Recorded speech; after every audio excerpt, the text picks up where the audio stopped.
Welcome to my channel. Me gustaría saber, esos $200,000 para Orlando, para el viaje en familia, ¿dónde los conseguiste, sanguijuela desempleada? Lo pregunté en voz alta en la cena familiar. Los invitados se quedaron sin reacción, congelados en sus asientos como estatuas de sal. Pero cuando hice la segunda pregunta, mi hijo Miguel se puso blanco al instante. Y mi nuera Mariana dejó caer el tenedor que sostenía en la mano. El sonido del metal contra el plato de cerámica fue lo único que rompió el silencio. Un silencio tan pesado que parecía succionar el aire de la habitación. Nadie respiraba. Nadie se atrevía a mirarme. Excepto yo. Yo no aparté mis ojos de Miguel ni un solo segundo. Tengo 72 años. Me llamo Aurea Correa. Y durante 72 años he aprendido a callarme muchas cosas. He aprendido a sonreír cuando me duele. A asentir cuando quiero gritar. A perdonar cuando debería haber cerrado la puerta. Pero esa noche, frente a una mesa llena de personas que vinieron a comer la comida que yo preparé con mis propias manos, en la casa que yo pagué con mi propio sudor, decidí que ya no iba a callarme más. Porque hay cosas que una mujer no puede seguir tragándose. Y el robo de $200,000 es una de ellas. La mesa estaba puesta como siempre. Mantel blanco que lavé esa misma mañana. Platos que heredé de mi madre. Cubiertos que brillaban bajo la luz del comedor. Había preparado pollo asado con papas, ensalada fresca, pan casero. Todo lo que a Miguel le gustaba cuando era niño. Todo lo que él solía pedirme que cocinara cuando todavía me visitaba porque quería verme y no solo porque necesitaba dinero. Eso fue hace mucho tiempo. Ahora Miguel solo venía cuando traía las manos vacías y los bolsillos llenos de excusas. Esa noche habían venido todos. Miguel, Mariana, mi nieta Ivana de 15 años. También estaba Cecilia, una prima lejana que siempre aparecía cuando olía comida gratis. Y Camila, la vecina del frente, que nunca rechazaba una invitación a cenar. Yo las había invitado porque necesitaba testigos. Necesitaba que lo que iba a decir no quedara entre cuatro paredes. Necesitaba que alguien más escuchara lo que llevaba 3 meses callando. 3 meses desde que vi las fotos del viaje a Orlando. 3 meses desde que descubrí que me habían robado. Miguel estaba sentado frente a mí. Tenía 42 años, pero parecía más joven. Siempre lo cuidaron demasiado. Primero yo. Después Mariana. Nunca tuvo que trabajar demasiado duro porque siempre había alguien que le resolviera la vida. Cuando era niño, yo trabajaba 2 turnos para que a él no le faltara nada. Cuando se casó, Mariana tenía un buen empleo y lo mantenía. Cuando Mariana renunció para cuidar a Ivana, empezaron a vivir de préstamos. De favores. De mi dinero. Siempre de mi dinero. Hacía 4 años que Miguel no trabajaba. 4 años. Me decía que estaba buscando, que el mercado estaba difícil, que necesitaba tiempo para encontrar algo que valiera la pena.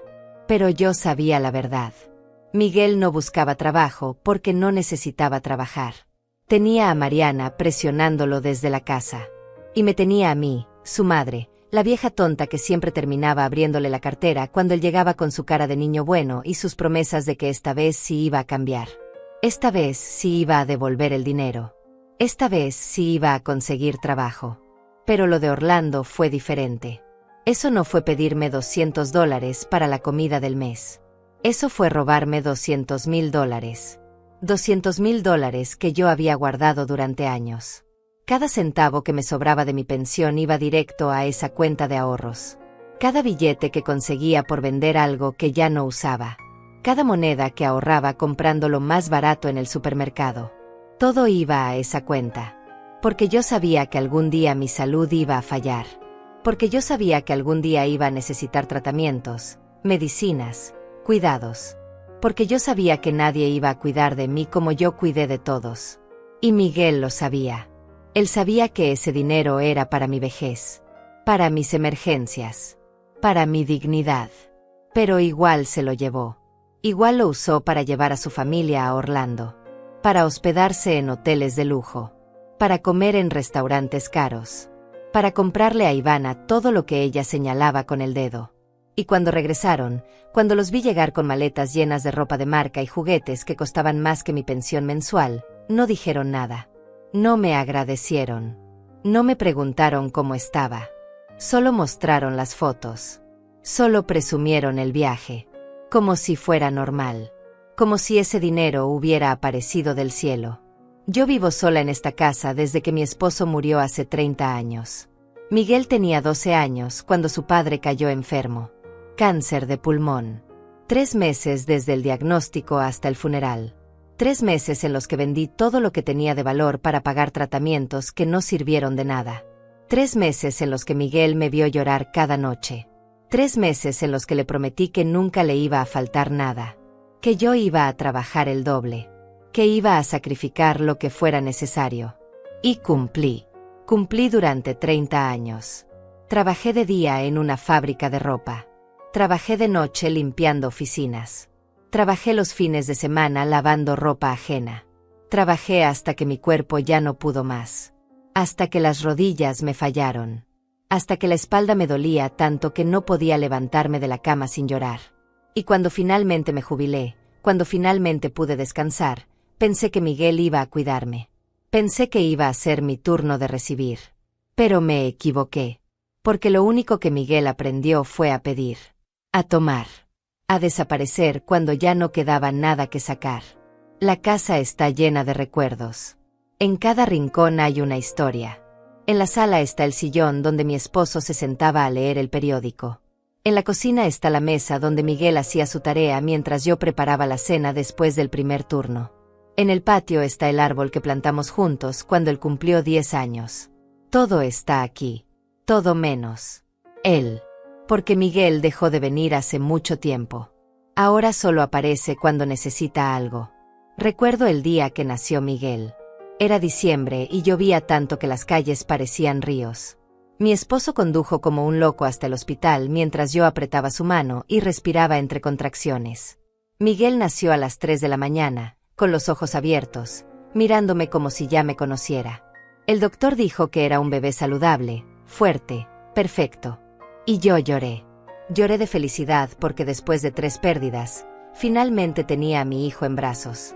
Finalmente tenía la familia que siempre soñé. Nunca imaginé que ese bebé perfecto se convertiría en el hombre que me robaría sin remordimiento. Los primeros años fueron hermosos. Miguel era un niño alegre, curioso, cariñoso.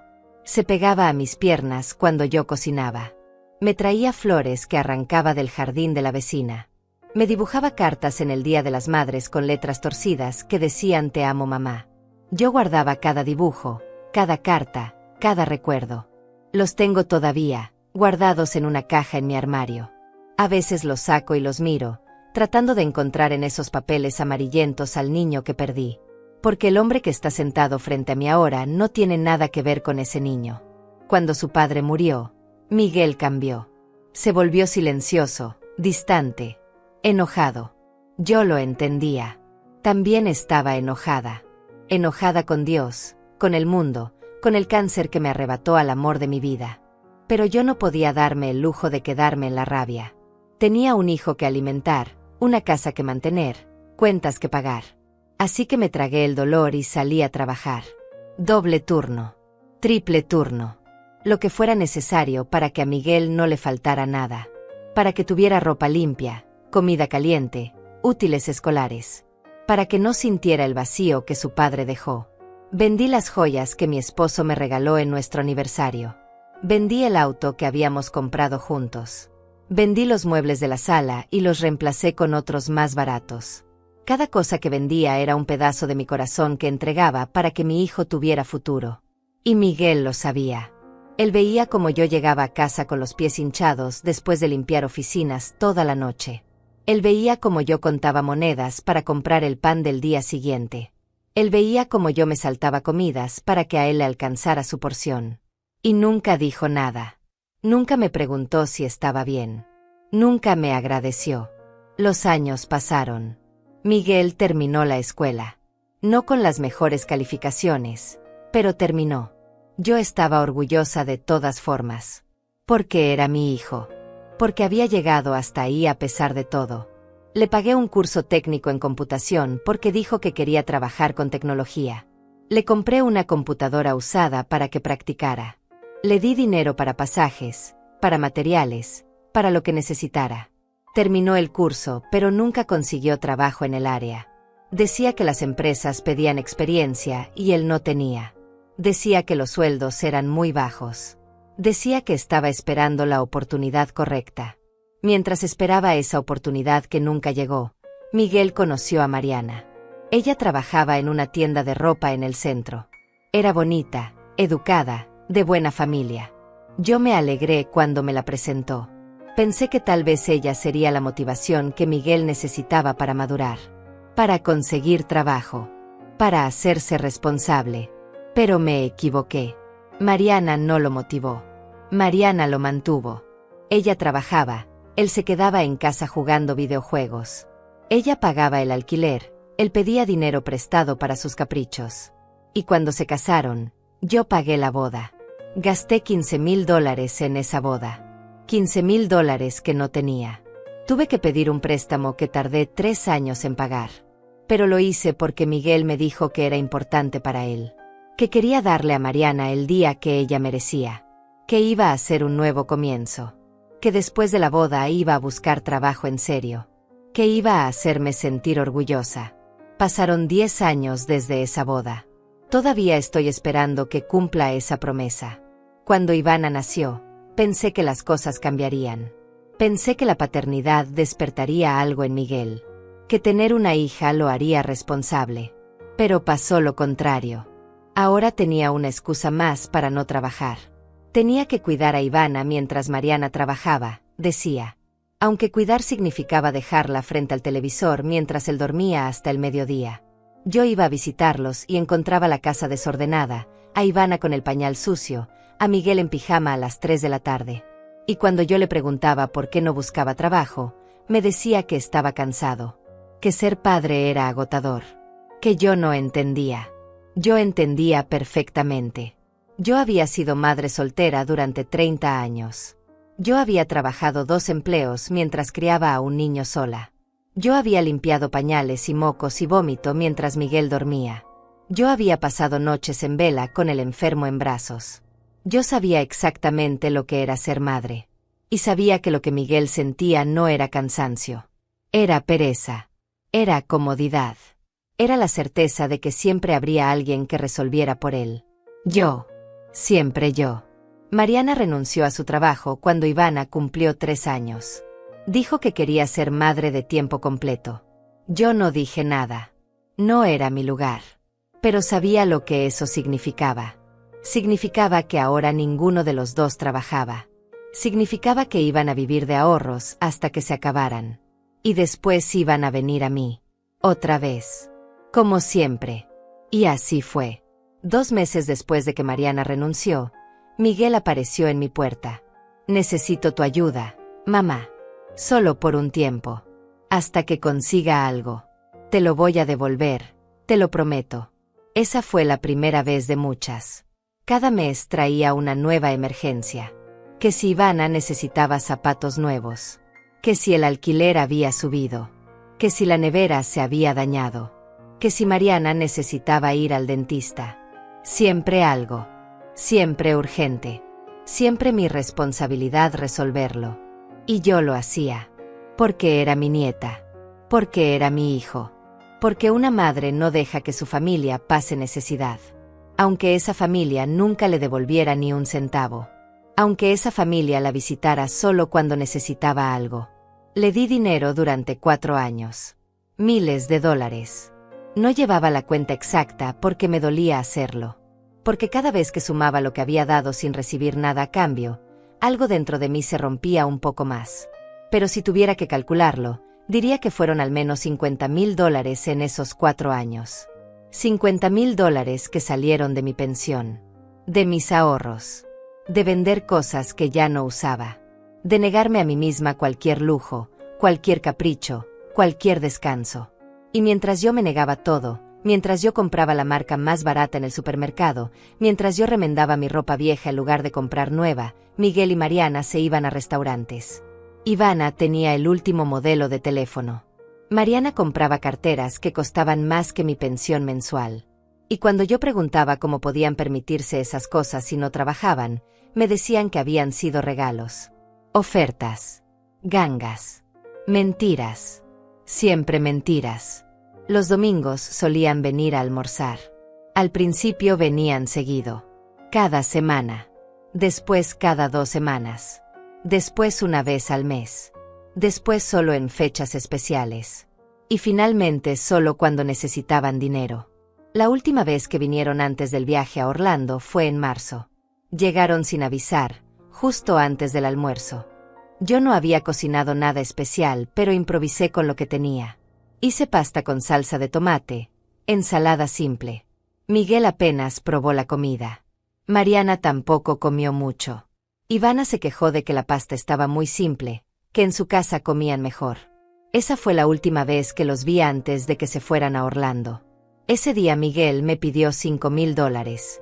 Miguel me pidió $5,000 ese domingo de marzo. Dijo que era para pagar una deuda urgente. Que si no pagaba esa semana, iban a embargarlo. Que por favor, mamá, es la última vez que te pido. Lo miré a los ojos buscando la verdad. Buscando al niño que alguna vez fue. Pero solo vi a un hombre de 42 años que nunca había aprendido a valerse por sí mismo. Un hombre que mentía con la misma facilidad con la que respiraba. Le di 3,000. Era todo lo que tenía en efectivo en ese momento. Me dio un abrazo rápido, prometió devolverlo en 2 semanas, y se fue. No volví a verlo hasta después de Orlando. Pasaron 3 semanas sin noticias. Llamé un par de veces. Miguel no contestaba. Mariana tampoco. Dejé mensajes. Nada. Pensé que tal vez estaban molestos porque no les di los 5,000 completos. O tal vez habían conseguido el dinero en otro lado y ya no me necesitaban. Eso dolía más.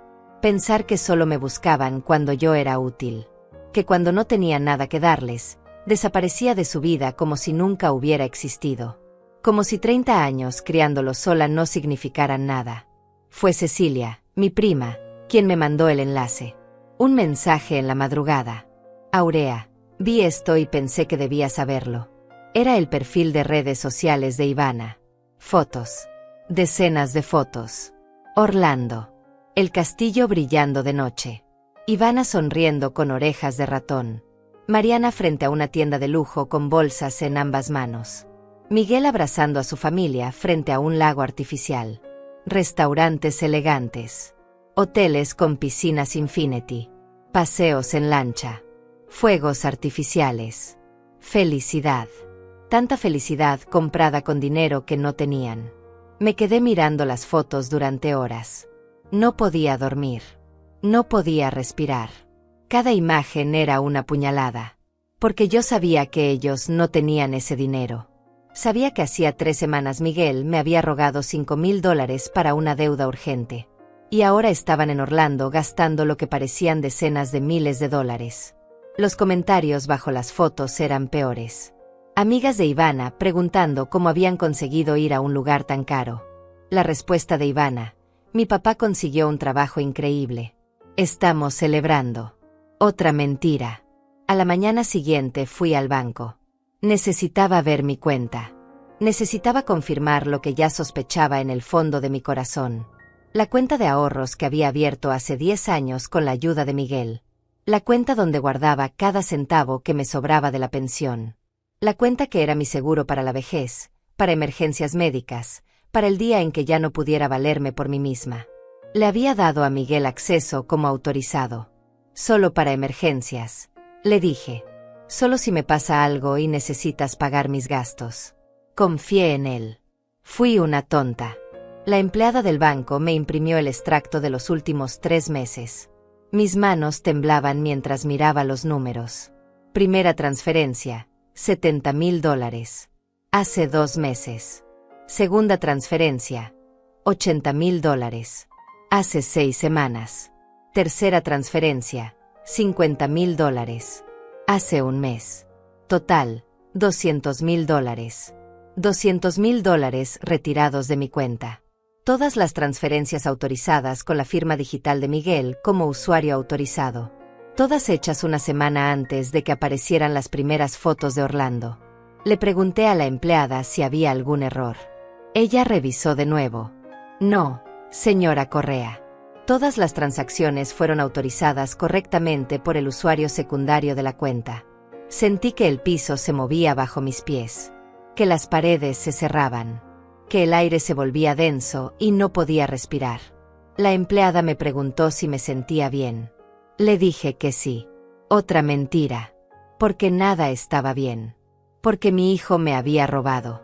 Porque los $200,000 que había ahorrado durante años, negándome todo, trabajando hasta destruir mi cuerpo, ya no estaban. Se los había gastado en un viaje. Salí del banco con el extracto apretado en mi mano. Caminé hasta la parada del autobús sin ver nada. La gente pasaba a mi lado hablando, riendo, viviendo sus vidas normales. Y yo no podía entender cómo el mundo seguía girando cuando el mío acababa de detenerse. Me senté en la banca de la parada y miré el papel. Los números no cambiaban. La realidad no cambiaba. Miguel me había robado $200,000. Y lo había hecho sin dudarlo.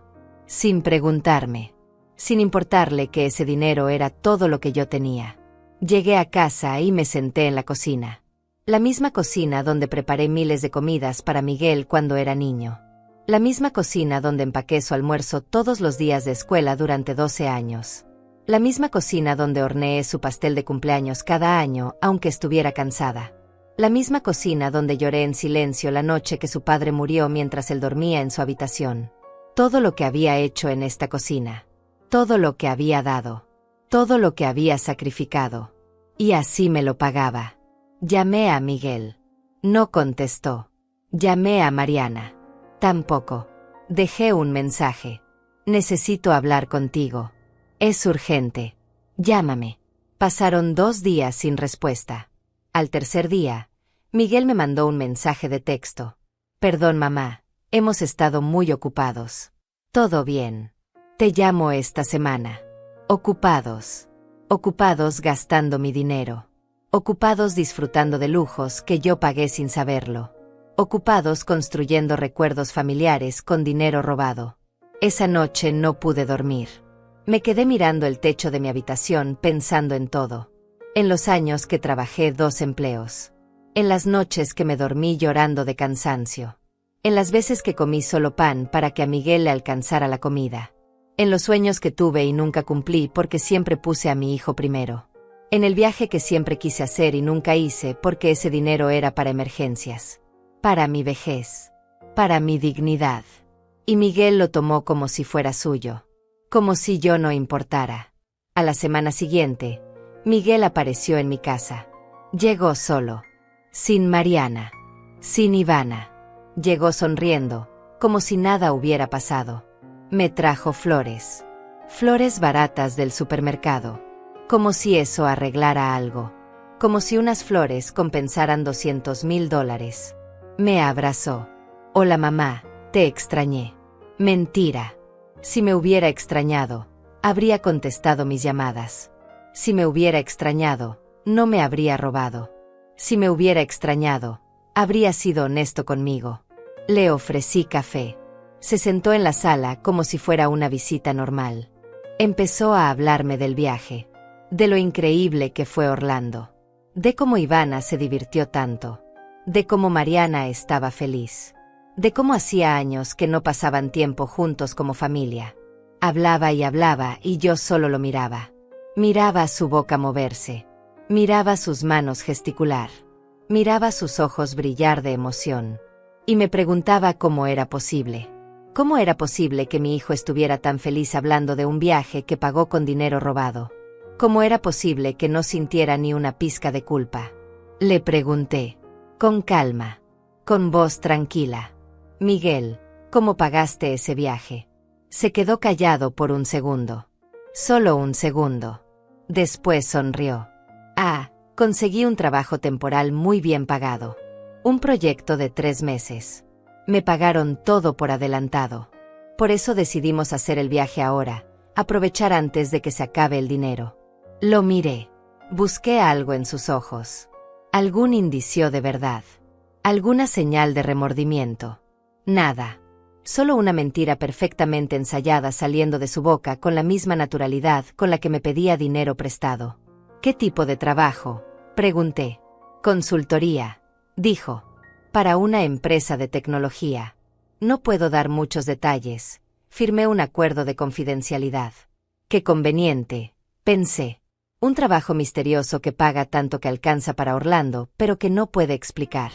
Un trabajo que apareció de la nada y que nadie puede verificar. Un trabajo que terminará en 3 meses y después volverá a pedirme dinero como siempre. Porque eso es lo que hace Miguel. Miente. Toma. Desaparece. Regresa cuando necesita más. No le dije nada sobre el banco. No le dije que sabía la verdad. Todavía no. Porque necesitaba tiempo para pensar. Necesitaba tiempo para decidir qué hacer. Necesitaba tiempo para procesar que mi hijo, el bebé que sostuve en mis brazos hace 42 años, el niño al que le di todo, se había convertido en un ladrón. En mi ladrón. Miguel se quedó una hora. Habló de planes futuros. De cómo iba a ahorrar del trabajo temporal. De cómo iba a empezar a devolverme todo lo que me debía. Promesas. Siempre promesas que nunca cumplía. Cuando se fue, me senté de nuevo en la cocina. Saqué el extracto del banco que había guardado en un cajón. Lo leí una vez más. $200,000. Toda mi seguridad. Todo mi futuro. Convertido en fotos de Instagram y recuerdos que yo no viví. Y Miguel ni siquiera tuvo la decencia de decirme la verdad. Ni siquiera tuvo el valor de admitir lo que había hecho. Prefirió mentirme a la cara. Prefirió tratarme como si fuera estúpida. Como si no mereciera la verdad. Como si después de todo lo que había hecho por él, no mereciera ni siquiera honestidad. Esa noche decidí que no iba a quedarme callada. 2 semanas después, Miguel me llamó. Mamá, vamos a hacer una cena familiar. Hace tiempo que no nos reunimos todos. Ven el sábado. Su voz sonaba alegre, despreocupada. Como si nada malo hubiera pasado. Como si no me hubiera robado $200,000.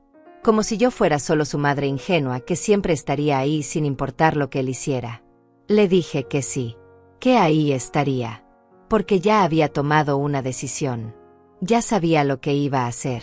Pero necesitaba el momento correcto. Necesitaba testigos. Necesitaba que esto fuera público. Pasé esos días preparándome. Fui de nuevo al banco y pedí copias certificadas de todos los movimientos. La empleada me preguntó si necesitaba ayuda legal.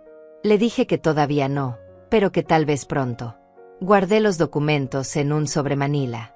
También imprimí todas las fotos de Orlando que Ivana había subido a las redes sociales. Cada foto de restaurante caro. Cada foto de compras. Cada foto sonriente que gritaba dinero, lujo, felicidad comprada con mi sacrificio. Las puse en orden cronológico. Creé mi evidencia. El sábado llegó. Me puse mi mejor vestido. Uno gris que había comprado hace años para una boda. Me maquillé un poco. Me peiné con cuidado. Quería verme digna. Quería verme fuerte. Porque iba a necesitar toda la fuerza que tuviera. Tomé el sobre con los documentos. Tomé mi cartera. Y salí de mi casa sabiendo que cuando regresara, nada sería igual. Que después de esa noche, la relación con mi hijo estaría rota para siempre. O tal vez ya estaba rota. Tal vez llevaba años rota y yo me negaba a verlo. La casa donde vivían Miguel y Mariana quedaba a media hora en autobús. Era una casa alquilada en un barrio de clase media.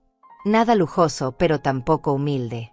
2 habitaciones, pequeño jardín, cochera.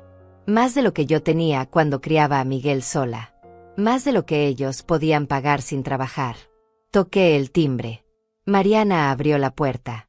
Aurea, qué bueno que viniste. Pasó. Me abrazó. Un abrazo frío. Un abrazo de compromiso. Como todo lo que hacía conmigo. Siempre correcta, siempre educada, pero nunca genuina. Nunca cálida. Adentro ya estaban los demás invitados. Cecilia, mi prima, que había venido porque yo se lo pedí. Camila, la vecina de mi cuadra, que también invité personalmente. Necesitaba gente que me conociera. Gente que supiera quién era yo. Gente que pudiera dar testimonio de lo que iba a pasar. Miguel estaba en la cocina terminando de cocinar. Ivana estaba en su habitación, probablemente en el teléfono que le habían comprado con mi dinero. Todo parecía normal. Una cena familiar cualquiera. Pero yo sabía que no lo era. Miguel salió de la cocina limpiándose las manos en un paño. Mamá, llegaste. Qué bueno verte. Me dio un beso en la mejilla. Olía a colonia cara. Llevaba ropa nueva. Zapatos que no le había visto antes. Todo nuevo. Todo comprado recientemente. Todo pagado con dinero que no era suyo. Sonreí. Le devolví el beso. Jugué el papel de madre amorosa por última vez. Porque después de esta noche, ese papel terminaría. Después de esta noche, ya no iba a fingir que todo estaba bien. Nos sentamos a la mesa. Mariana había preparado la mesa con mantel, servilletas de tela, copas de vino. Todo muy elegante. Todo para impresionar. Miguel sirvió la comida. Pollo al horno con verduras asadas. Ensalada gourmet con nueces y queso azul. Pan artesanal. Vino tinto importado. Comida que costaba más de lo que yo gastaba en comida en una semana. Comida que ellos no podían pagar. Pero ahí estaba, servida como si fuera lo más normal del mundo. Como si ellos fueran una familia próspera que podía darse esos lujos. Empezamos a comer. La conversación era ligera. Cecilia preguntó por el viaje a Orlando. Miguel y Mariana se iluminaron. Empezaron a contar historias. Los parques que visitaron. Los espectáculos que vieron. Las compras que hicieron. Cada palabra era un cuchillo en mi pecho. Pero mantuve la calma. Sonreí. Asentí. Comí mi comida. Esperé. Esperé el momento exacto. El momento en que todos estuvieran relajados. El momento en que Miguel se sintiera seguro. El momento perfecto para destruir su mentira. Ivana bajó finalmente a cenar. Llegó a la mesa sin saludar, sin mirarme. Se sentó, agarró su teléfono, empezó a comer mientras miraba la pantalla. Mariana le pidió que guardara el teléfono. Ivana puso los ojos en blanco, pero obedeció. La miré. Mi nieta. 15 años. Tan parecida a Miguel en su egoísmo. Tan acostumbrada a recibir sin dar nada a cambio. Tan convencida de que el mundo le debía todo. Me preguntaba si sabía. Si sabía que el viaje que tanto presumió en redes sociales había sido pagado con dinero robado a su abuela.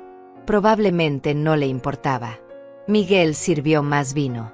Levantó su copa. Un brindis, dijo. Por la familia. Por estar juntos. Por los buenos momentos. Todos levantamos nuestras copas. Menos yo. Los miré. A Miguel con su sonrisa falsa. A Mariana con su cara de satisfacción. A Ivana con su indiferencia. A Cecilia y Camila esperando mi señal. Dejé mi copa sobre la mesa. El sonido del vidrio contra la madera llamó la atención de todos. Me miraron. Y entonces hablé. Me gustaría saber algo, Miguel. Dije su nombre con calma. Con frialdad. Mi voz no temblaba. Mi mano no temblaba.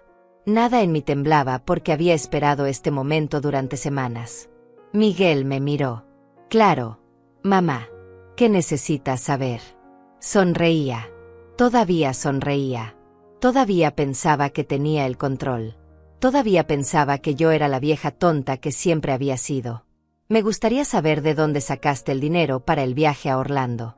Un viaje que debió costar fácilmente más de $50,000 entre vuelos, hotel, comida, entradas, compras. El silencio cayó sobre la mesa como una piedra. Miguel dejó de sonreír. Mariana se puso tensa. Ivana levantó la vista de su plato. Cecilia y Camila me miraron, sabiendo que esto era el comienzo de lo que les había advertido. Miguel se aclaró la garganta. Ya te lo dije, mamá. Conseguí un trabajo temporal. Me pagaron bien. Decidimos darnos ese gusto. Su voz sonaba menos segura ahora. Menos convincente. Pero todavía trataba de mantener la mentira.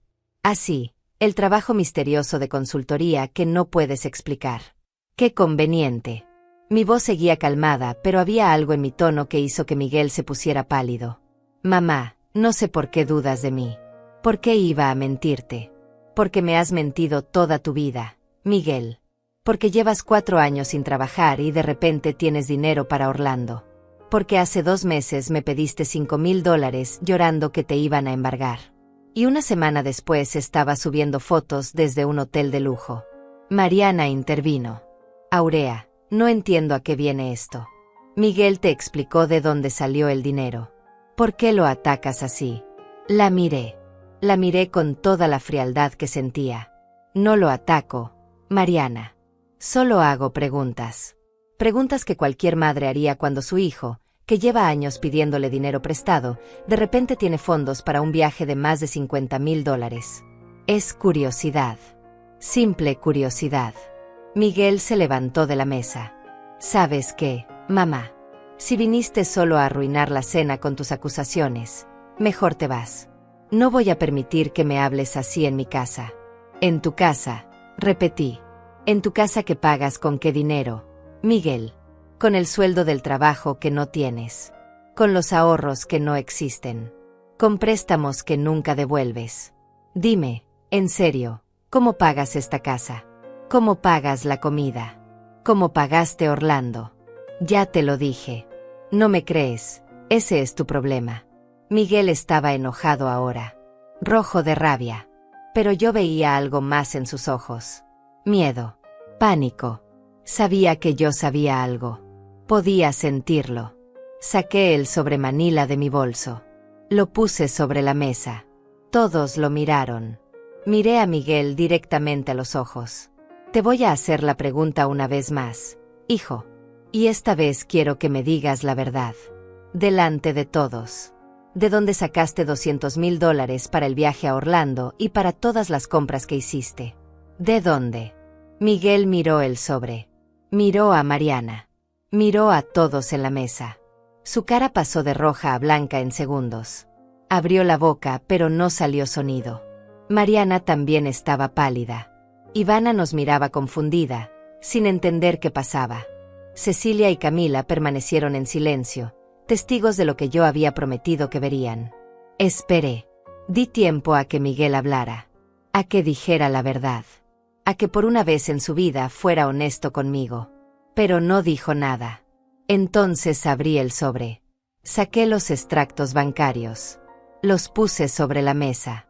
Estas son copias certificadas de mi cuenta de ahorros. La cuenta donde guardaba mi dinero para emergencias médicas. Para mi vejez. Para el día en que ya no pueda trabajar. Señalé las líneas marcadas. 3 transferencias. 70,000. 80,000. 50,000. Total, $200,000. Todas autorizadas por ti, Miguel. Todas hechas una semana antes de que se fueran a Orlando. Mariana dejó escapar un sonido ahogado. Ivana miró a su padre con los ojos muy abiertos. Cecilia negó con la cabeza. Camila se llevó la mano a la boca.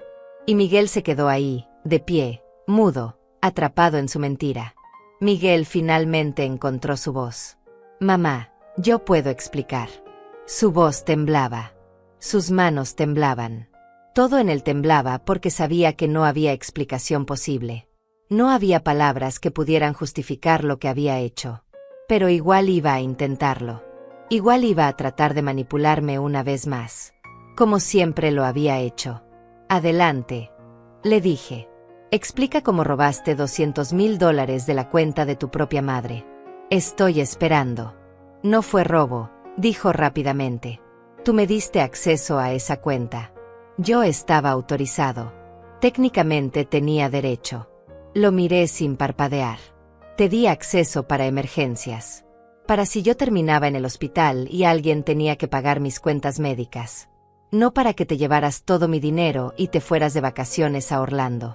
Eso no es una emergencia, Miguel. Eso es robo. Llámalo como quieras, pero eso es exactamente lo que es. Mariana se levantó también. Aurea, entiendo que estés molesta, pero Miguel tiene razón. Tú le diste acceso. Él no hizo nada ilegal. La miré. Esta mujer que nunca trabajó un día desde que renunció. Esta mujer que vivía de mi dinero sin remordimiento. Esta mujer que ahora tenía el descaro de defender lo indefendible. Mariana, tú sabías de dónde venía ese dinero. Cuando planeaban el viaje, cuando compraban los boletos, cuando se hospedaban en hoteles de lujo, Tú sabías que ese dinero era mío. Y no dijiste nada. Eso te hace cómplice. Ivana interrumpió. Abuela, no entiendo por qué estás tan enojada. Papá dijo que era un préstamo. Que te lo iba a devolver. Un préstamo, repetí. Un préstamo se pide. Se solicita permiso. Se firma un documento. Se acuerda un plazo de pago. Esto no fue un préstamo. Ivana. Esto fue tu padre entrando a mi cuenta bancaria a escondidas y llevándose todo lo que yo tenía ahorrado. Sin preguntarme. Sin decirme. Eso no es un préstamo. Eso es robo. Miguel se pasó las manos por el pelo. Estaba desesperado. Mamá, yo iba a devolvértelo. Todo. Con intereses. Tan pronto como consiguiera trabajo. Lo juro. ¿Cuándo? Miguel. ¿Cuándo ibas a devolvérmelo? Llevas 4 años diciendo que vas a conseguir trabajo. 4 años prometiendo que vas a cambiar. 4 años mintiéndome. Dime exactamente cuándo planeabas devolverme $200,000. Dame una fecha. Un plan. Algo concreto. Silencio.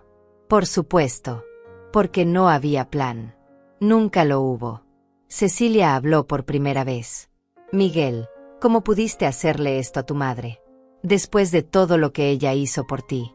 Trabajó 2 empleos para criarte sola. Se sacrificó toda su vida. Y así le pagas. Miguel la miró. Tú no sabes nada, Cecilia. Tú no sabes lo difícil que ha sido para mí. Las presiones, el estrés, las responsabilidades. Necesitaba ese viaje. Mi familia lo necesitaba. Necesitábamos reconectarnos, crear recuerdos juntos. Recuerdos comprados con el dinero de tu madre, dijo Camila. Con el dinero que ella guardó para sus propias emergencias. Para su salud. Para su vejez. Y tú se lo quitaste para ir a un parque de diversiones. No ves nada malo en eso. Miguel la miró con odio. Ustedes no opinan. Esto es entre mi madre y yo. Es asunto familiar. No, Miguel, dije. Ya no es solo asunto familiar. Es asunto legal. Porque lo que hiciste tiene un nombre. Se llama apropiación indebida. Y tiene consecuencias. El pánico en su cara creció. Mamá, no puedes hablar en serio. No vas a demandarme. Soy tu hijo. Tu único hijo. No puedes hacerme eso. ¿Por qué no? Pregunté. Tú me hiciste algo peor. Me robaste mi seguridad. Mi tranquilidad. Mi futuro. Todo lo que tenía para sobrevivir mis últimos años. Y lo hiciste sin pensarlo 2 veces. Sin preguntarme. Sin importarte que soy tu madre de 72 años que ya no puede trabajar. Que ya no puede recuperar ese dinero. Entonces dime, ¿por qué no puedo demandarte? Mariana empezó a llorar. Lágrimas falsas. Lágrimas calculadas. Aurea, por favor. Piensa en Ivana. Piensa en tu nieta. Si demandas a Miguel, destruyes esta familia. Ivana va a sufrir. No puedes hacerle eso a tu nieta. La miré. Usaba a Ivana como escudo. Como siempre. Como hacían cada vez que necesitaban manipularme emocionalmente. Pero ya no funcionaba. Ya no iba a dejar que usaran a mi nieta para chantajearme. Ivana va a sufrir más si crece pensando que está bien robar. Que está bien mentir. Que está bien usar a las personas. Esto es una lección para ella también. En ese momento sonó el timbre. Todos nos quedamos quietos. Nadie esperaba a nadie más. Miguel fue hasta la puerta. Lo escuché hablar con alguien. Después regresó a la sala. Detrás de él venía un hombre de unos 60 años, delgado, con lentes, vestido con camisa y pantalón formal. Me miró y sonrió. Aurea. ¿Cuánto tiempo? Yo lo reconocí inmediatamente. Marcos Fajardo. Mi antiguo vecino. El hombre al que ayudé hace 15 años cuando perdió su trabajo y no tenía cómo alimentar a su familia. Marcos, ¿qué haces aquí?, pregunté sorprendida. Miguel lo miró confundido. ¿Quién es usted? ¿Por qué está en mi casa? Marcos lo ignoró. Caminó hasta la mesa y me saludó con un abrazo. Aurea, recibí tu mensaje hace unos días. Me pediste que investigara algo. Y lo hice. Traje lo que necesitas. Sacó una carpeta de su maletín. La puso sobre la mesa junto a mis extractos bancarios. Mi corazón latía rápido. No sabía exactamente qué había encontrado, pero sabía que era importante. Marcos trabajaba como contador antes de jubilarse. Cuando lo llamé la semana pasada, le pedí un favor. Le expliqué la situación. Le di los datos de Miguel. Le pedí que revisara si había algo más. Algo que yo no supiera. Marcos tenía contactos. Conocía gente. Y era bueno encontrando información financiera. Si Miguel había hecho algo más, Marcos lo encontraría. Y aparentemente lo había hecho. Aurea me salvó la vida hace 15 años, dijo Marcos mirando a Miguel. Cuando perdí mi trabajo y mi familia iba a terminar en la calle, ella nos dio dinero. Nos dio comida. Nos dio esperanza. Nunca me pidió que se lo devolviera. Solo me pidió que algún día ayudara a alguien más. Hoy vine a devolver ese favor. Abrió la carpeta. Sacó varios documentos. Miguel, empezó Marcos, no solo tomaste $200,000 de la cuenta de tu madre. También abriste 3 tarjetas de crédito a nombre de ella sin su conocimiento. Usaste copias de su identificación y autorizaciones falsificadas. Acumulaste una deuda de $35,000 en esas tarjetas. ¿Comprando qué? Pregunté con voz que no reconocía como mía. Marcos revisó los documentos. Electrónicos. Ropa de diseñador. Joyas. Restaurantes. Todo antes y durante el viaje a Orlando. Sentí que el aire se iba de mis pulmones. No eran solo 200,000. Eran $235,000. Y deudas que yo no sabía que existían. Deudas que estaban a mi nombre. Que podían arruinar mi crédito. Que podían hacer que me demandaran a mí. Miguel se dejó caer en su silla. Mariana lloraba más fuerte ahora. Ivana miraba a su padre como si fuera un extraño. Cecilia y Camila estaban en shock. Y yo me quedé allí, de pie, tratando de procesar que la traición era aún peor de lo que pensaba. Marcos continuó. También encontré que Miguel intentó poner la casa de Aurea como garantía para un préstamo de $100,000 hace 3 semanas. El préstamo fue negado porque el banco descubrió que la firma de Aurea en los documentos no coincidía. Intentaste hipotecar mi casa, dije lentamente. Intentaste quitarme lo único que tengo. Miguel no respondió. Solo miraba el piso. Derrotado. Atrapado. Sin más mentiras que contar. Marcos puso una mano en mi hombro. Aurea, traje copias de todo. Extractos de las tarjetas. Documentos del intento de préstamo. Análisis de firmas que prueban falsificación. Correspondencia del banco. Todo lo que necesitas para proceder legalmente. También hablé con un abogado amigo mío. Está dispuesto a tomar tu caso sin cobro inicial. Solo le pagas si ganan. Y con esta evidencia, van a ganar. Tomé los documentos. Los miré. Página tras página de pruebas de la traición de mi hijo. Miguel finalmente habló. Mamá, lo siento. Lo siento mucho. No quería que llegara a esto. Estaba desesperado. Tenía deudas. Mariana quería cosas. Ivana necesitaba cosas. Yo solo quería darles lo que merecían. Darles una vida mejor. Y pensé que tú no te ibas a dar cuenta. Que podía devolverlo antes de que lo notaras. Pero todo salió mal.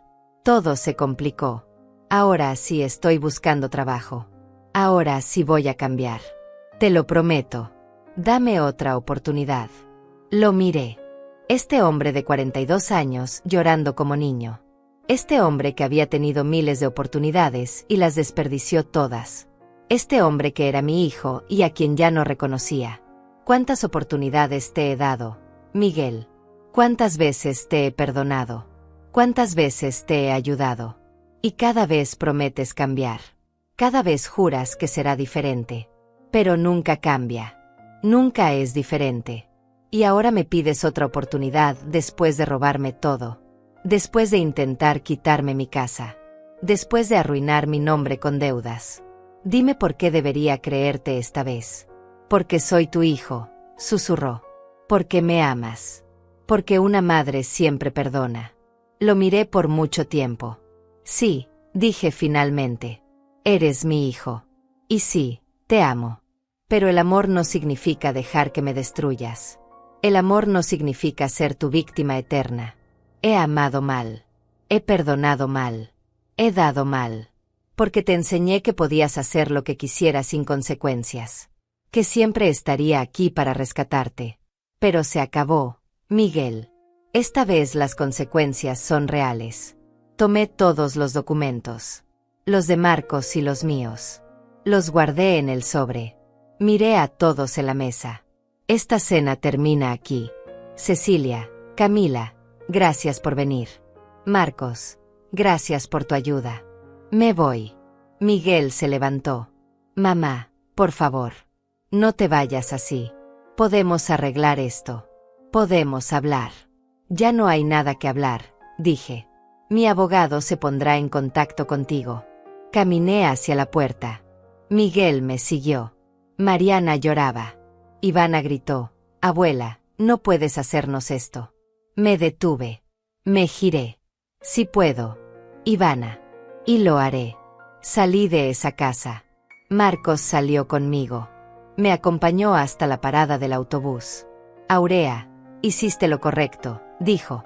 Sé que duele. Sé que es tu hijo. Pero no puedes dejar que te destruya. Asentí.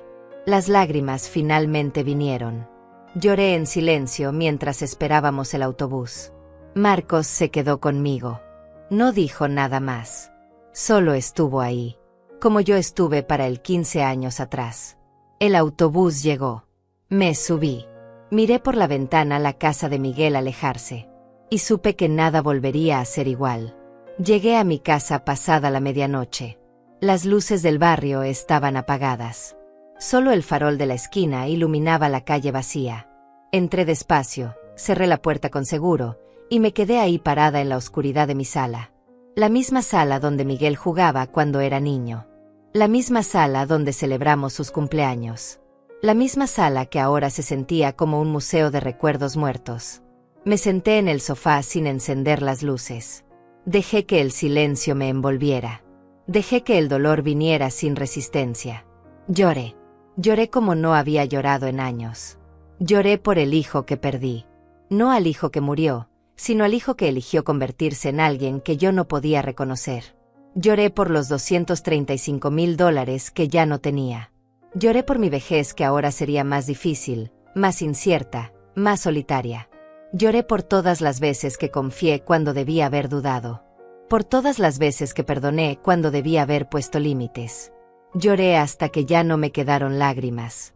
Y entonces me sequé la cara, me levanté, y encendí la luz. No iba a quedarme en la victimización. No iba a permitir que Miguel me destruyera completamente. Había perdido el dinero, sí. Había perdido al hijo que creía tener, también. Pero no había perdido mi dignidad. No había perdido mi capacidad de luchar. Y eso era exactamente lo que iba a hacer. Luchar.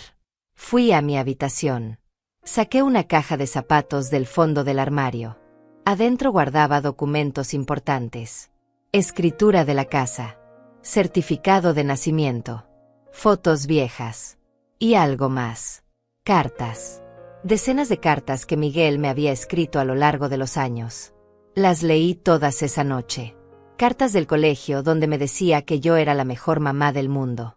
Cartas de su adolescencia donde me prometía que iba a estudiar duro y hacerme sentir orgullosa. Cartas de cuando se casó donde me agradecía por todo. Cartas donde juraba que algún día me devolvería todo lo que había hecho por él. Promesas.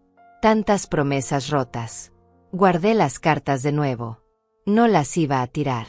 Eran evidencia de quién había sido Miguel antes de convertirse en esto. Evidencia de que alguna vez hubo bondad en él. O tal vez solo había sido bueno mintiendo desde siempre. Al día siguiente llamé al abogado que Marcos me había recomendado. Se llamaba Leandro Palma. Tenía un despacho pequeño en el centro. Fui a verlo esa misma tarde. Le llevé todos los documentos. Los extractos bancarios. Los estados de cuenta de las tarjetas de crédito que Miguel abrió a mi nombre. Los documentos del intento de hipoteca. Todo. Leandro revisó cada papel con cuidado. Era un hombre de unos 50 años, serio, profesional. Cuando terminó de revisar, me miró por encima de sus lentes. Señora Correa, esto es un caso sólido de fraude financiero y apropiación indebida. Tiene evidencia más que suficiente para proceder criminalmente y civilmente. Criminalmente podría enfrentar hasta 5 años de prisión por falsificación de documentos y fraude. Civilmente, puede demandarlo por la devolución completa del dinero más daños y perjuicios. Sentí un nudo en el estómago. 5 años de prisión. Mi hijo en la cárcel. Nunca imaginé que llegaríamos a esto. Nunca imaginé que tendría que tomar esta decisión. ¿Qué me recomienda?, pregunté. Leandro se reclinó en su silla. Depende de lo que usted quiera lograr. Si quiere justicia completa, procedemos con ambas vías, criminal y civil. Él enfrenta consecuencias legales serias y usted recupera su dinero eventualmente. Si solo quiere recuperar el dinero, podemos intentar un acuerdo extrajudicial primero. Lo presionamos con la amenaza de cargos criminales para que acepte un plan de pago. Es más rápido pero menos garantizado. Lo pensé. Pensé en Miguel en prisión. En Ivana sin padre. En Mariana sola. Pensé en todo el dolor que eso causaría. Pero también pensé en mí. En mis 72 años. En mi salud que empeoraba. En mi cuenta bancaria vacía. En las deudas a mi nombre que no creé. En el hecho de que Miguel tuvo la oportunidad de confesarme todo antes de la cena y eligió mentir. Eligió seguir mintiendo hasta que lo confronté con pruebas. No mostró remordimiento genuino. Solo mostró miedo a las consecuencias. Y eso me dijo todo lo que necesitaba saber. Proceda con todo, dije. Criminal y civil. Quiero que enfrente las consecuencias completas de lo que hizo. Leandro asintió. Voy a preparar la documentación. En una semana tendremos todo listo para presentar. Mientras tanto, necesito que haga algunas cosas. Primero, vaya al banco y cancele formalmente el acceso de Miguel a su cuenta. Segundo, presente un reporte de fraude por las tarjetas de crédito. Tercero, cambie todas sus contraseñas y claves. Cuarto, no hable con Miguel sin mi presencia. Cualquier cosa que le diga puede complicar el caso. Y quinto, documente todo. Si él intenta contactarla, grabe las conversaciones si puede. Guarde mensajes. Todo sirve como evidencia. Salí del despacho de Leandro con una mezcla de alivio y terror. Alivio porque finalmente estaba tomando control. Terror porque sabía que lo que venía iba a ser brutal. Fui directo al banco. Hablé con el gerente. Expliqué la situación. Mostré los documentos que Leandro me había dado. El gerente se disculpó profusamente. Removieron a Miguel como autorizado de mi cuenta inmediatamente. Cancelaron las tarjetas de crédito fraudulentas. Iniciaron una investigación interna. Me aseguraron que las deudas de esas tarjetas no serían mi responsabilidad una vez que se comprobara el fraude. Esa semana fue la más larga de mi vida. No dormía bien. Comía poco. Cada vez que sonaba el teléfono, mi corazón saltaba. Miguel llamó 17 veces. Le mandó 22 mensajes. Mamá, contesta por favor. Mamá, necesito hablar contigo. Mamá, esto es un malentendido. Mamá, no puedes hacerme esto. Mamá, piensa en tu nieta. Mamá, te lo suplico. No contesté ninguna llamada. No respondí ningún mensaje. Seguí las instrucciones de Leandro. Guardé todo. Capturé pantalla de cada mensaje. Guardé los registros de llamadas. Todo era evidencia. Mariana también intentó contactarme. Sus mensajes eran diferentes. Más manipuladores. Aurea, sé que estás dolida, pero esto ya fue demasiado lejos. Miguel cometió un error, pero no merece ir a prisión. Piensa en Ivana. Ella te necesita. Ella te ama. No destruyas a esta familia por dinero. El dinero se recupera, pero la familia no. Por favor, retira la demanda. Podemos arreglar esto como familia. Borré sus mensajes sin responder. No iba a caer en su manipulación. No esta vez. Organicé toda mi casa. Revisé cada documento que tenía. Cada papel importante lo puse en carpetas etiquetadas. Hice copias de todo y las guardé en lugares diferentes. Una copia en mi casa. Una copia en casa de Cecilia. Una copia en el despacho de Leandro. No iba a arriesgarme a que desapareciera evidencia. También empecé a escribir. Escribí todo lo que recordaba. Cada vez que Miguel me pidió dinero. Cada promesa rota. Cada mentira. Fechas, cantidades, contextos. Mi memoria no era perfecta, pero hice mi mejor esfuerzo. Leandro dijo que este tipo de registro podía ser útil. Una noche, casi una semana después de la cena, alguien tocó mi puerta. Eran las 9 de la noche. No esperaba visitas. Miré por la ventana. Era Miguel. Estaba solo. Se veía terrible. Ojeras profundas. Ropa arrugada. Barba sin afeitar. Tocó de nuevo. Mamá, sé que estás ahí. Por favor. Solo quiero hablar. 5 minutos. Te lo ruego. Me quedé quieta. No iba a abrir. No sin testigos. No sin Leandro presente. Miguel siguió tocando. Siguió suplicando. Pasaron 20 minutos. Finalmente se fue.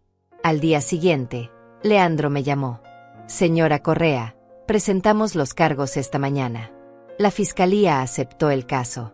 Miguel va a ser notificado oficialmente en las próximas 48 horas. También presentamos la demanda civil. Él tendrá que responder en 30 días. Quiero que esté preparada. Esto se va a poner difícil.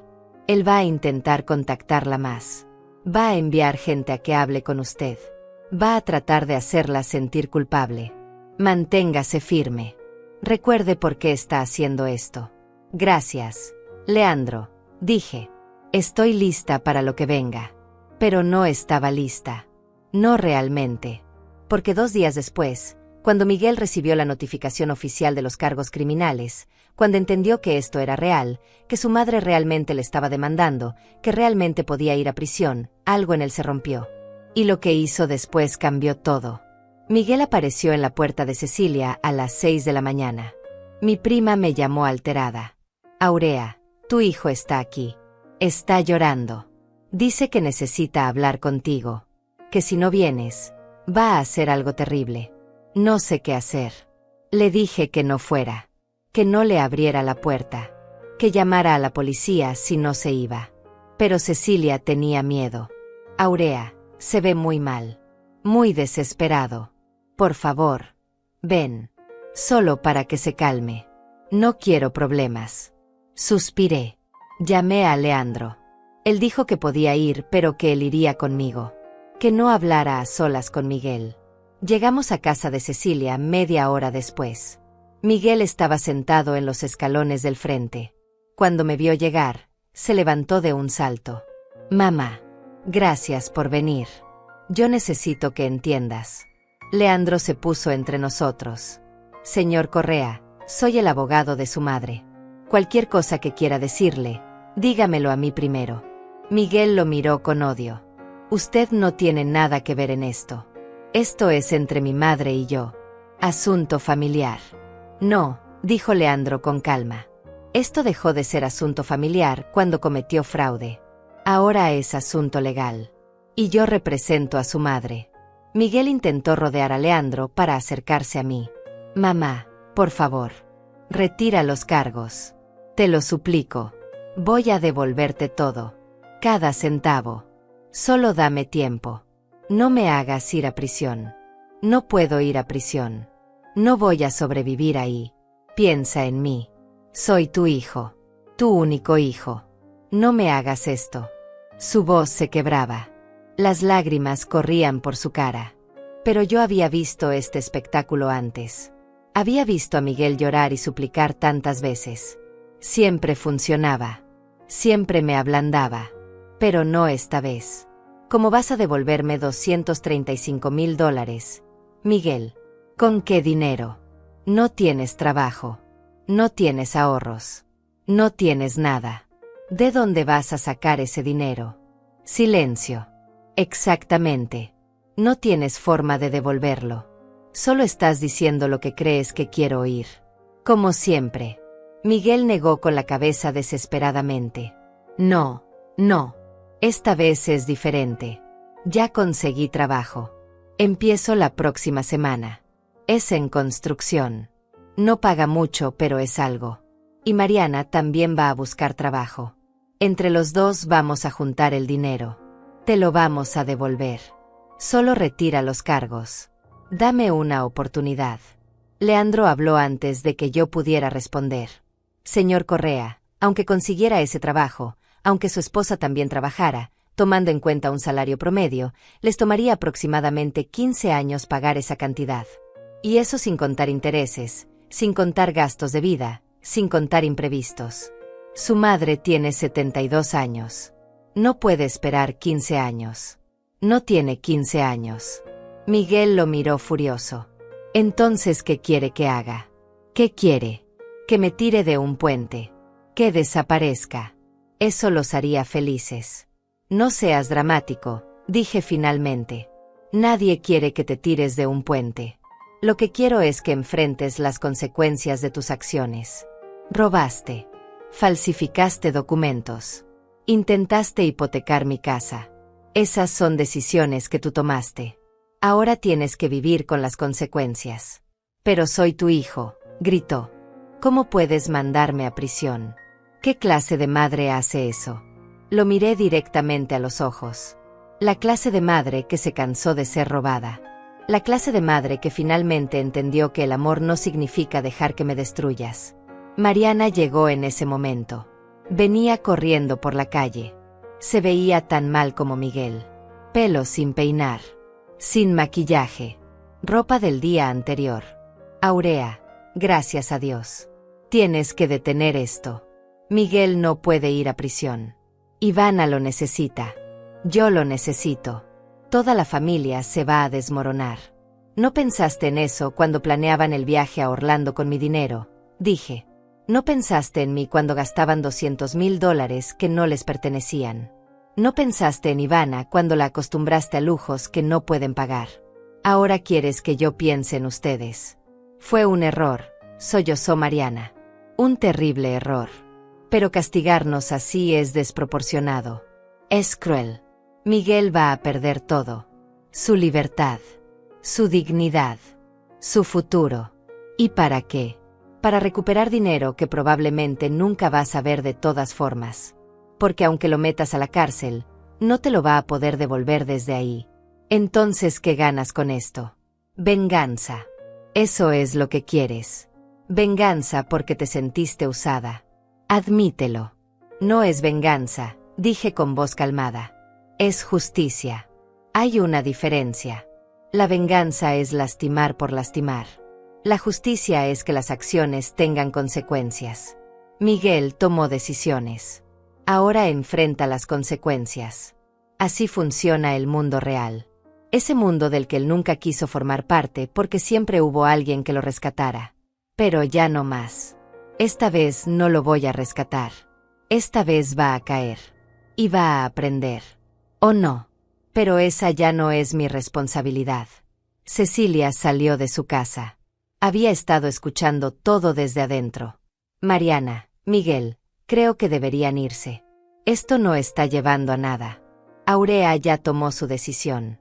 Ustedes tienen que aceptarla. Mariana la miró con furia. Tú la convenciste de esto, ¿verdad? Tú y esa otra víbora de Camila. Llenándole la cabeza de ideas. Haciéndola creer que su propio hijo es un criminal. Esto es culpa tuya. Cecilia no se inmutó. Yo solo vine a cenar. El criminal se hizo solo. Y ahora va a pagar por lo que hizo.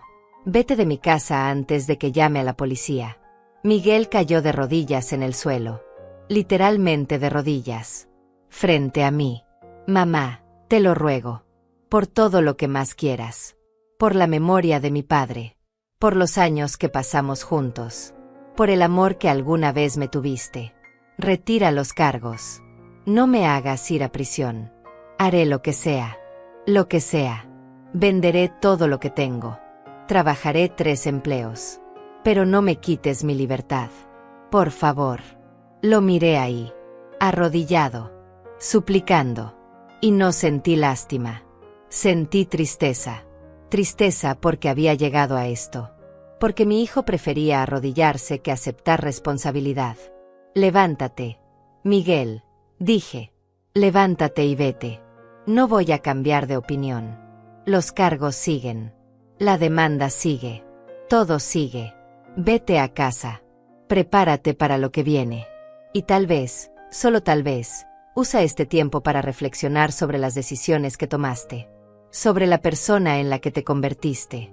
Sobre cómo llegamos hasta aquí. Miguel no se levantó. Siguió ahí, llorando. Leandro me tocó el brazo. Señora Correa, vámonos. Aquí ya no hay nada más que hacer. Asentí. Caminé hacia el auto de Leandro sin mirar atrás. Pero Mariana no había terminado. Corrió detrás de mí. Me agarró del brazo. La miré. Sus ojos estaban llenos de odio. Esto no va a quedar así, siseó. Vas a pagar por esto. Vas a destruir a Miguel y yo voy a asegurarme de que te arrepientas el resto de tu miserable vida. Voy a contar a todo el mundo lo que hiciste. Voy a decirles que mandaste a tu propio hijo a prisión por dinero. Que eres una vieja amargada y vengativa. Nadie va a querer saber de ti. Vas a morir sola. Y vas a merecer cada segundo de esa soledad. Leandro la apartó de mí. Señora, está amenazando a mi clienta. Voy a tener que reportar esto. Mariana retrocedió. No me importa. Repórtalo. Haz lo que quieras. Pero ella va a pagar. De una forma u otra, va a pagar. Se fue corriendo de regreso a donde Miguel seguía arrodillado. Lo levantó. Lo abrazó. Lo llevó hacia su auto. Antes de subirse, Miguel me miró una última vez. Ya no había súplica en sus ojos. Solo había odio. Puro odio. Y supe que Mariana tenía razón en una cosa. Esto no iba a quedar así. Ellos no iban a aceptar las consecuencias sin pelear. Los días siguientes fueron un infierno. Miguel y Mariana empezaron una campaña. Llamaron a cada familiar que conocían. Les contaron su versión. Que yo era una madre cruel. Que los estaba destruyendo por un malentendido. Que Miguel había tomado el dinero creyendo que era un préstamo. Que yo estaba exagerando. Que estaba siendo vengativa. Algunos familiares me llamaron. Tíos lejanos. Primos que no veía hacía años. Todos con el mismo mensaje. Aurea, ¿cómo puedes hacerle esto a tu hijo? La familia se soluciona en familia. Retira los cargos. Perdónalo. Tuve que explicarme una y otra vez. Mostrar evidencia. Enviar copias de documentos. Algunos entendieron. Otros no. Otros decidieron creerle a Miguel porque era más fácil. Porque admitir que Miguel era un ladrón significaba admitir que habían estado ciegos todos estos años. Era más fácil culparme a mí. La madre sin corazón. La vieja amargada. Dejé de contestar llamadas de números que no conocía.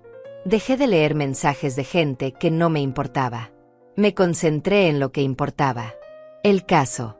La justicia. Leandro me mantenía informada. La fiscalía estaba construyendo un caso sólido. Tenían toda la evidencia. Los extractos. Las firmas falsificadas. Los testimonios del banco. El intento de hipoteca. Todo. La audiencia preliminar estaba programada para dentro de 3 semanas. Miguel tendría que presentarse ante un juez. Tendría que escuchar los cargos formalmente. Tendría que decidir si se declaraba culpable o inocente. Leandro decía que probablemente se declararía inocente. Que intentaría pelear.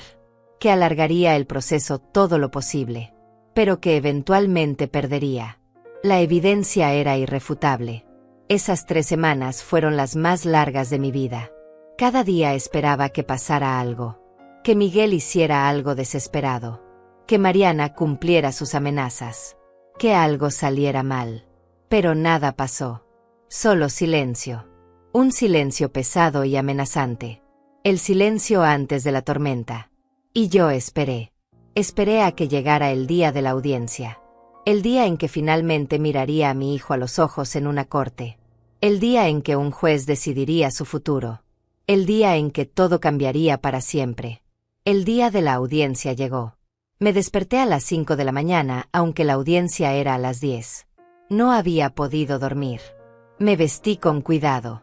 El mismo vestido gris que usé para la cena. El vestido de mi dignidad. Me peiné. Me maquillé apenas. Quería verme fuerte pero no vengativa. Quería verme como lo que era. Una mujer de 72 años buscando justicia. Leandro pasó por mí a las 8. El trayecto al juzgado fue silencioso. Él sabía que yo necesitaba ese silencio. Llegamos temprano. La sala estaba vacía todavía. Nos sentamos en las bancas de madera a esperar. A las 9 empezó a llegar gente. Vi entrar a Miguel con Mariana. Él llevaba traje. Probablemente prestado o comprado en alguna tienda de segunda mano. Se veía nervioso. Demacrado. Cuando me vio, apartó la mirada rápidamente. Mariana me fulminó con los ojos, pero no dijo nada. Se sentaron del otro lado de la sala. Lo más lejos posible de mí. Como si la distancia física pudiera borrar lo que había pasado. Llegó el abogado de Miguel. Un hombre joven que parecía recién salido de la universidad. Defensor público. Miguel no tenía dinero para pagar un abogado privado. Qué irónico.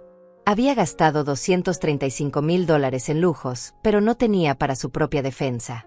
El abogado habló con ellos unos minutos. Vi cómo Miguel asentía. Cómo Mariana lloraba.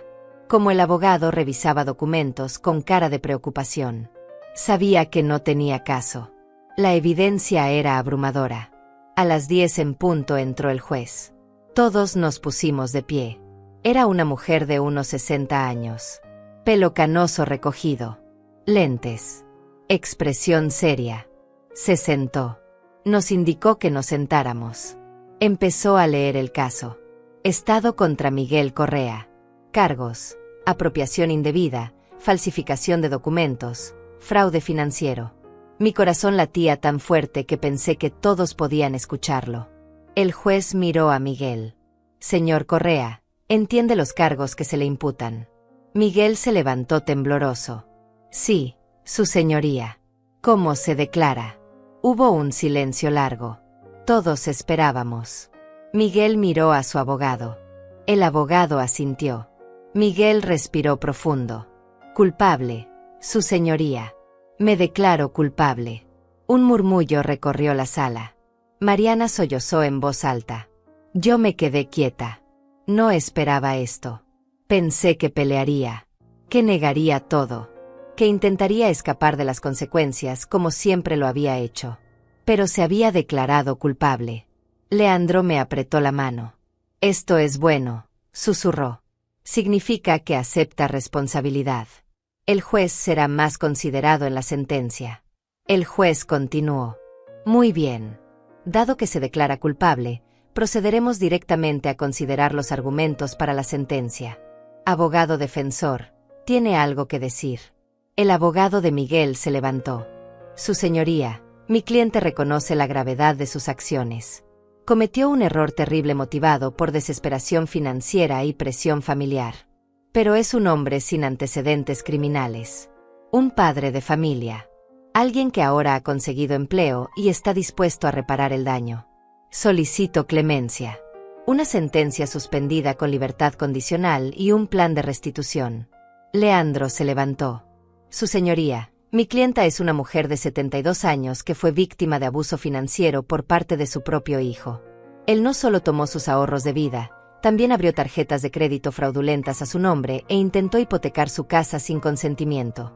Estas no son acciones de desesperación. Son acciones calculadas y repetidas que muestran un patrón de abuso. La señora Correa ahora vive en incertidumbre financiera. Su vejez está comprometida. Solicito que se imponga una sentencia que refleje la seriedad del crimen y que garantice restitución real. El juez me miró. Señora Correa, ¿quiere decir algo? Me levanté despacio. Mis piernas temblaban. Mi voz también al principio.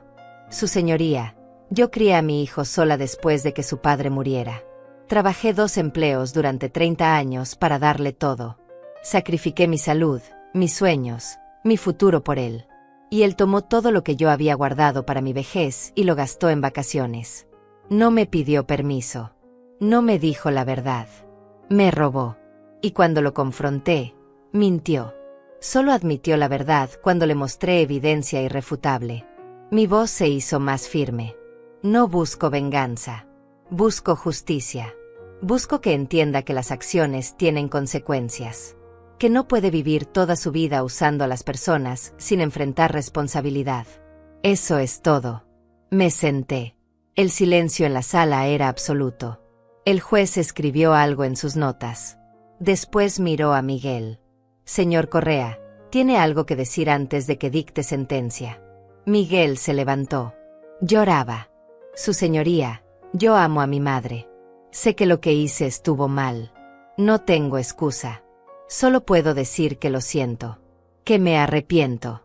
Que si pudiera regresar el tiempo, lo haría diferente. Pero no puedo. Solo puedo prometer que voy a dedicar el resto de mi vida a reparar el daño. A devolverle cada centavo. A ser el hijo que ella merece. Miró hacia mí. Mamá, perdón. Perdóname, por favor. Te amo. No dije nada. Solo lo miré. El juez habló. Señor Correa, he revisado cuidadosamente este caso. La naturaleza de sus crímenes es seria. Abusó de la confianza de su propia madre. Una mujer vulnerable de edad avanzada que dependía de esos ahorros. Sin embargo, también considero que se ha declarado culpable. Que no tiene antecedentes. Que tiene una familia. Mi decisión es la siguiente. Lo condeno a 3 años de prisión. Sin embargo, suspenderé 2 años de esa sentencia. Cumplirá 1 año efectivo en prisión. Después saldrá en libertad condicional por 5 años, durante los cuales deberá pagar restitución completa a su madre más intereses. Mariana gritó. No. Por favor, no 1 año. Miguel se tambaleó. Su abogado lo sostuvo. El juez continuó. Además, durante la libertad condicional no podrá contactar a la víctima sin su consentimiento expreso. Deberá mantener empleo estable y reportarse mensualmente con un oficial de libertad condicional. Cualquier violación resultará en cumplir los 2 años restantes de prisión inmediatamente. Golpeó el mazo. Caso cerrado. La audiencia terminó. Miguel fue esposado inmediatamente. Se lo llevaban ese mismo día. Mariana corrió hacia él. Lo abrazó. Lloraba descontroladamente. Yo me quedé sentada, mirando cómo se llevaban a mi hijo esposado. Cómo desaparecía por una puerta. Cómo Mariana se derrumbaba en el piso. Y no sentí triunfo. No sentí alegría. Solo sentí vacío. Un vacío profundo y doloroso. Leandro me ayudó a levantarme. Señora Correa, lo logramos. Justicia fue servida. Asentí. Pero no me sentía victoriosa. Me sentía destruida.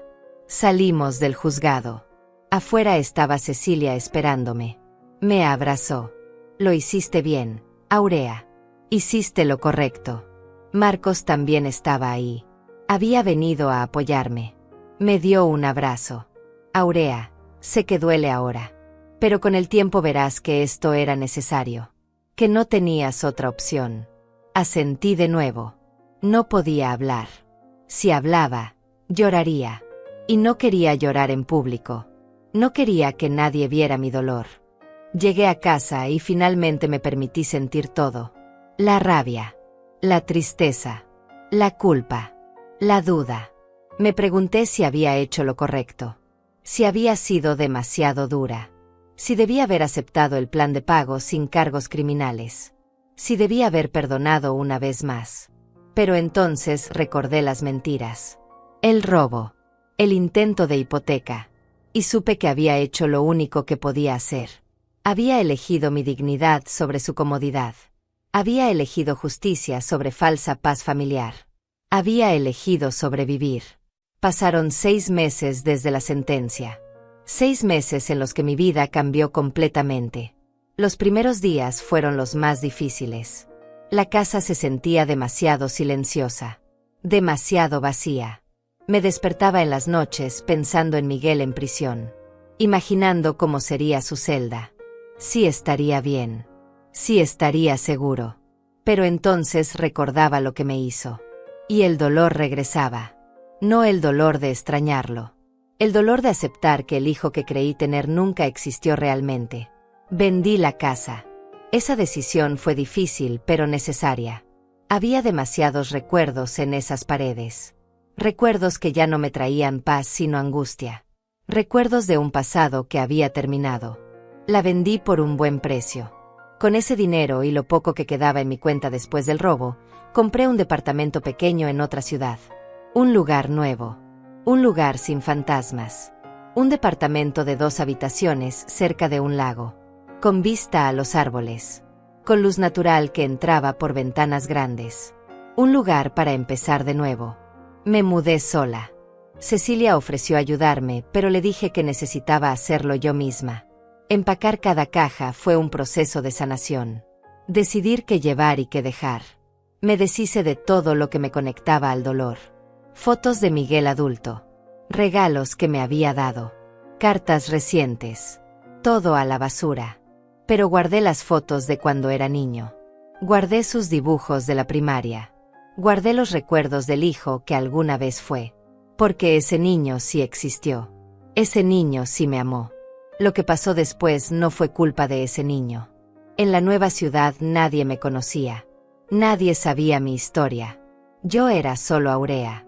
Una mujer de 72 años que vivía sola cerca del lago. Empecé a caminar todas las mañanas. Algo que nunca había hecho porque siempre estaba trabajando o cansada o preocupada.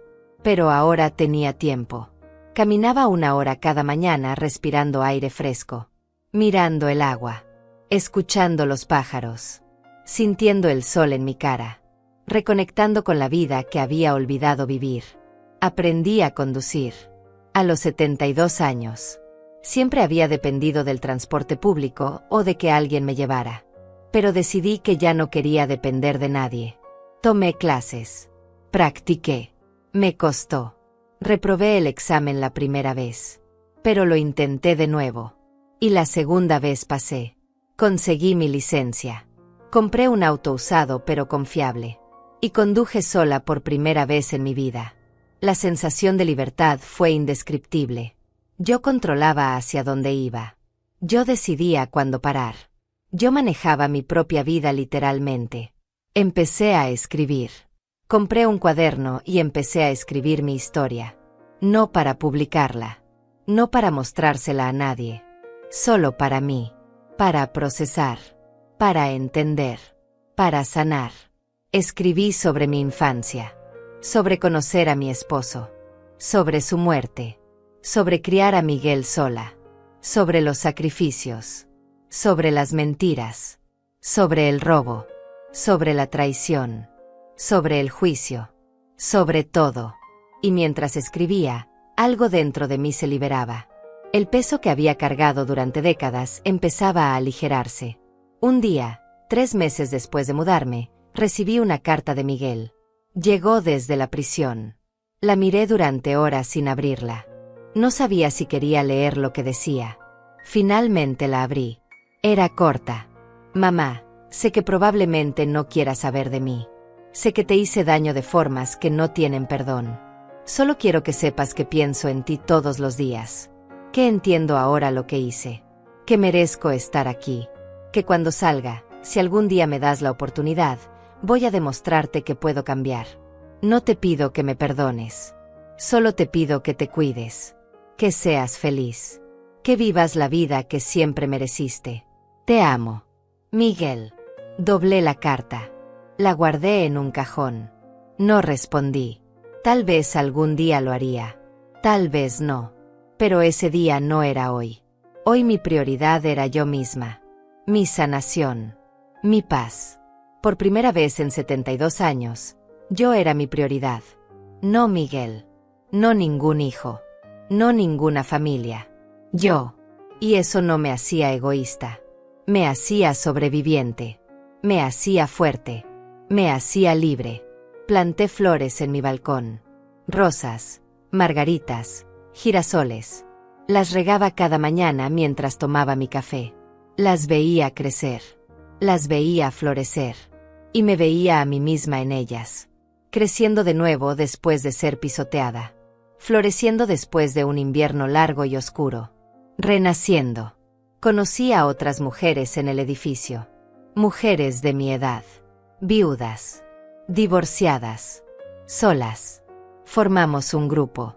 Tomábamos té los jueves. Jugábamos cartas. Contábamos historias. Ellas sabían que algo me había pasado, pero no preguntaban. Y yo no contaba. Solo disfrutaba su compañía, su aceptación, su amistad sin condiciones. Una tarde, mientras conducía de regreso del supermercado, me miré en el espejo retrovisor. Y vi algo que no había visto en años. Vi a una mujer en paz. Una mujer que había sobrevivido. Una mujer que había elegido su dignidad sobre el amor tóxico. Una mujer que había aprendido que soltar no es abandonar. Es liberarse. Y sonreí. Sonreí porque finalmente entendía. Finalmente estaba bien. Finalmente estaba viva de verdad. Hoy conduzco mi propia vida. Y no pido permiso a nadie. No me disculpo por elegirme. No me arrepiento de buscar justicia. Porque después de 72 años de dar, finalmente aprendí a recibir. A recibirme a mí misma. A darme la vida que merezco.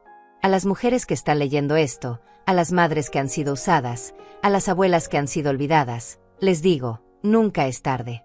Nunca es tarde para recuperar tu dignidad. Nunca es tarde para decir basta. Nunca es tarde para elegirte. Si mi historia te tocó el corazón, si pasaste por algo similar, déjame saberlo en los comentarios. Cuéntame tu historia. No estás sola. Somos miles las que hemos tenido que tomar decisiones difíciles para sobrevivir. Y si este relato te ayudó de alguna manera, compártelo. Tal vez haya otra mujer ahí afuera que necesite escuchar que está bien poner límites, que está bien buscar justicia, que está bien elegirse a sí misma. Gracias por leer mi historia. Gracias por estar aquí. Gracias por entender. Y recuerda, tu vida te pertenece. No la entregues completa a quien no la valora. Guarda algo para ti.